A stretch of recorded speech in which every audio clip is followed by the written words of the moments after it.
Hello from the town of Frampton in southeastern Quebec, Canada.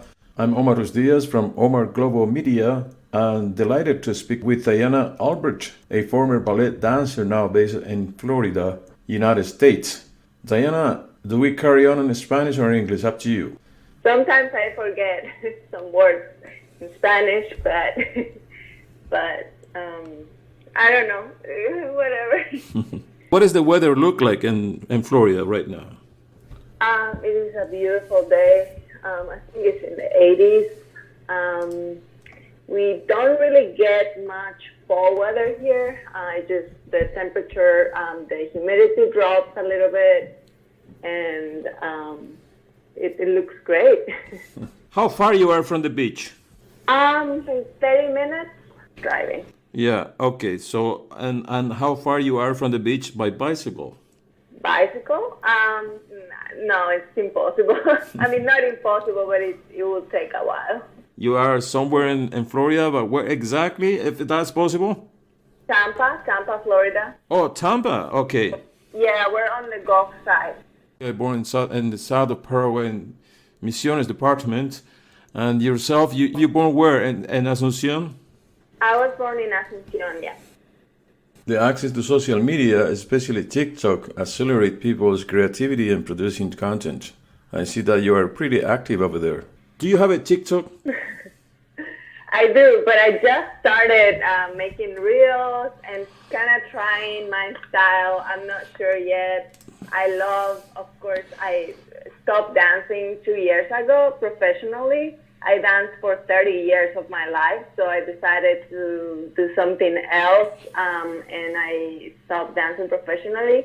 But now I'm kind of like missing moving my body a little bit, so I'm just trying to do dance videos and things like that, and reels and TikTok are very current right now, and so I just started making all types of videos. It's funny. It sounds good. I mean, you are actually exploring what I can do, and I also find it very relaxing because I also have my own business where I work with artisans all over the world, and I bring home decor and fashion accessories, and so I do everything in my business, and I just love having some time for myself, just to laugh, to let loose. And so I think Reels and TikTok have been a good, relaxing experience, or a little bit of my day I dedicate to that, and it relaxes me. So that's what I like about it. So it helps explore your creativity too. So it's quite new for everybody just to come out of their shell and start doing things like that. It's kind of like revolutionary. Struggling with memory because I'm making so many videos.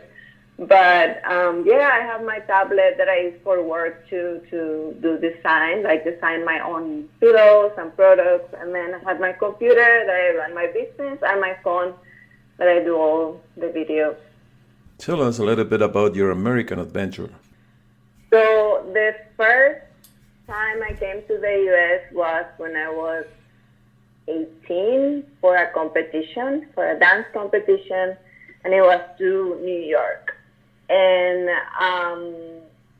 after that, I won a scholarship for the summer program, and I went to San Francisco, which is beautiful. I think it's one of my favorite cities. I mean, out of all the cities I've been here. It's beautiful. After that, I moved to Washington, D.C. to dance there for 6 years. And then after that, I went to Boston, and I lived there for 9 years. And at the same time, I was doing long distance with my boyfriend. So when I lived in Washington, he lived in Philadelphia, Pennsylvania. And so I traveled there every weekend, or he would come to Washington, D.C. So I also I lived on the weekends in Philly. And then when I moved to Boston, he moved to Kansas City. And we did long distance flying every other week or every 2 weeks. from Kansas City to Boston, and then he moved to Boston, and then after a few years, we moved to Tampa. We've been together for 13 years, so we started as teenagers, and now, we've been to many, many cities, and yeah, it's crazy what we did. Long distance for like 7, 8 years, I think, something like that. And it was fun because at the same time, you got away during the weekend to change cities, and like, it was different. So we did it. We made it work. Tell us about your experience in ballet and what you have learned from it for the rest of your life. Well, yes. I feel like ballet trains you for life because there are so many challenges. Like, if I knew that a career as a ballerina was going to be like this, I would probably have never been a ballet dancer.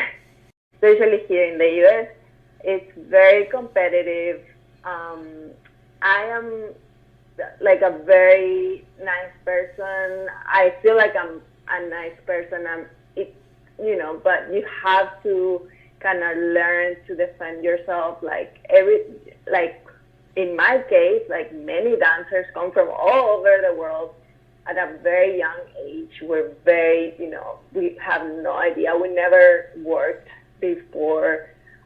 Sometimes it's your first experience working in a different country, a different language, in a competitive setting, and then come the injuries, and then come, all the roles that maybe you might not get or you get. Then you have to deal with different personalities and the choreographers. Sometimes choreographers they look at you and they don't like you. Sometimes they just look at you and they love you.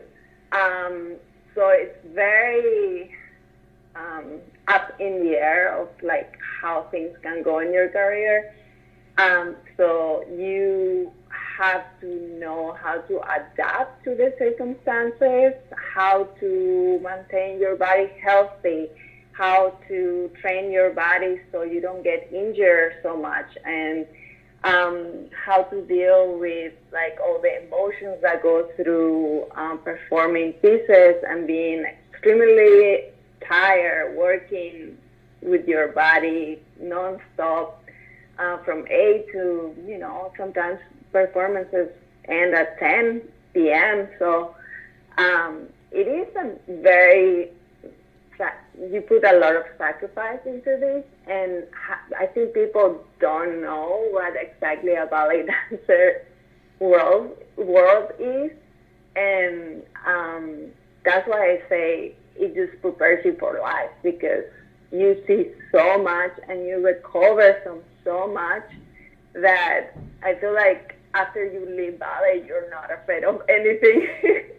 Like anything can come to you, and you can pass through that, and it will like train you for that. I had my mother passed away from cancer, so I had my mom.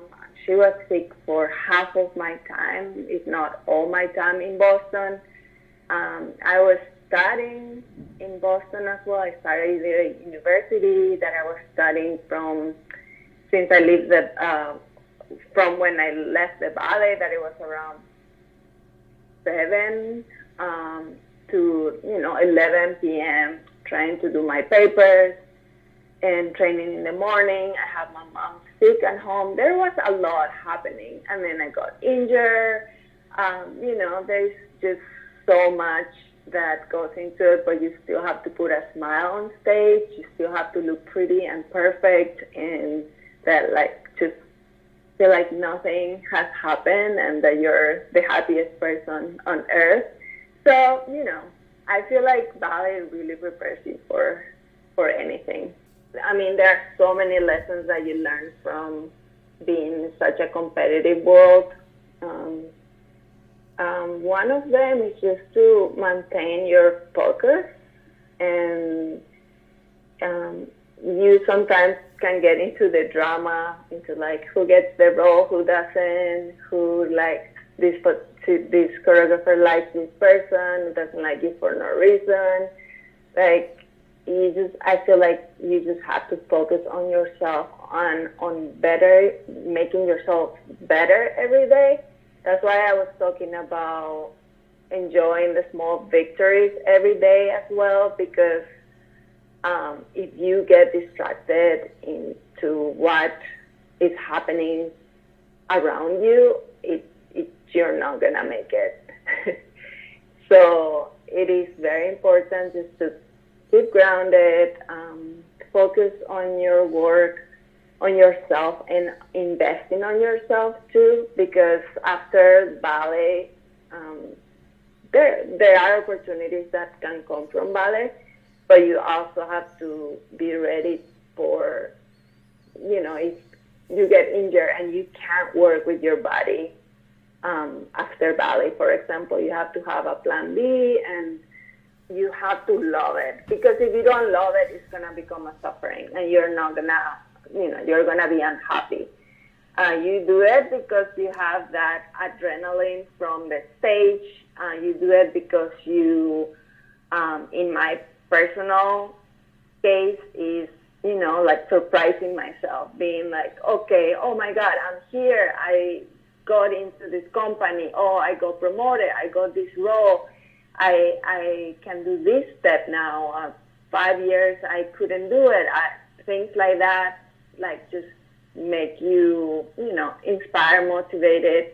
That's why I say if you focus on yourself, then you can, be happy with your daily successes. And there is a lot happening, but I feel like that happens in any job.